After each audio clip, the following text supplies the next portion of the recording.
I came across a post that I saw on Reddit where someone who was going on vacation had hired what they call a destination photographer. They were heading to Mexico and they essentially hired a professional photographer that could take some nice pictures of them when they were traveling around the places that they were exploring in Mexico.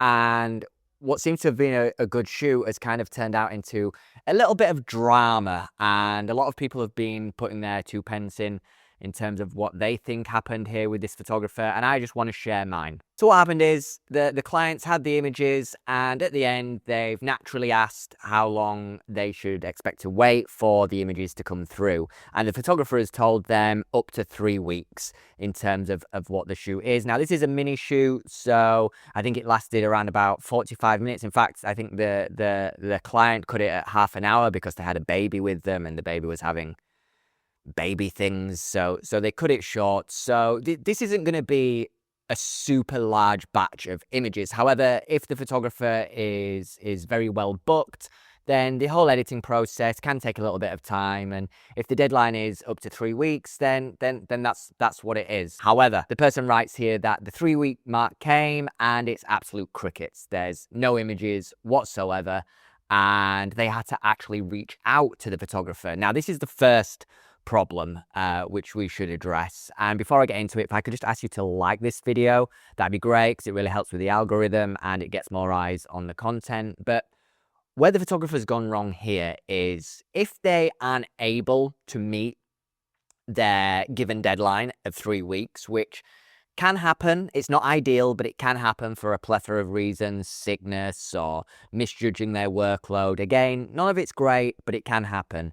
But what they absolutely shouldn't do is wait for the client to reach out to them. They should be proactive. Any professional photographer should be proactive and say, hey, look, I'm struggling right now. I'm sorry for the delay, but I will get it within this agreed time. So they reach out, and the photographer's response, according to the client, seems a little bit blasé. They actually say they ended up shooting more shots than they usually do for a mini session, which confused the client because it wasn't a 45-minute shoot. It ended up just being 30 minutes. Now, that doesn't necessarily mean that they shot less shots. Like if there's a baby there, like there could have been some complications of getting the shot right. I don't know if the baby's in the frame, but if the client's also focusing on the one eye on the baby and one eye on the shoot, then they may need to take more shots, the photographer, to ensure that they've just got some solid frames that they can deliver to the client. So they explain this, and they also come back and say, actually, it's going to take more, up to 5 weeks, which is quite a long time.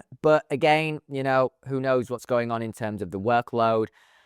But what happens? 5 weeks come in, and again, it's absolute crickets, and the client has still not got their images. This is something professional photographers should never do. They should never overpromise and underdeliver, because it's just word of mouth is still a very powerful thing, and all it takes is 1 or 2 Google reviews of where you said you're going to do something and on multiple occasions failed to deliver to do that thing.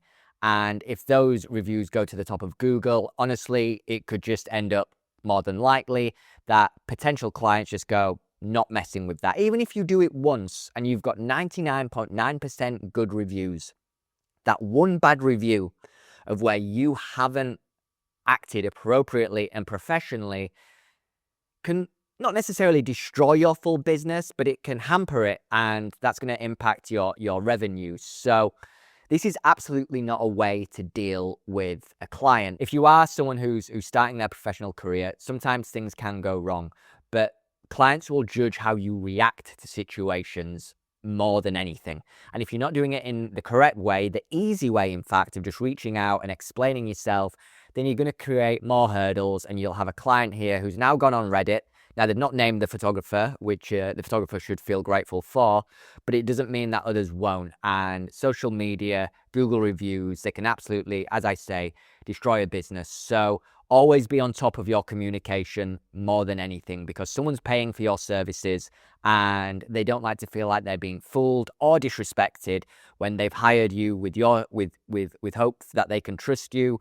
So it's very important that you don't let them down. But what do you think here? How do you feel about the way that the photographer has reacted? Is the client overreacting? Let me know down in the comments. And as I say, if you could like this video and subscribe, tap that bell icon so YouTube notifies you when I next publish. I will love you forever and a day. Until next time, I'm Dan. This is M Frames. See ya.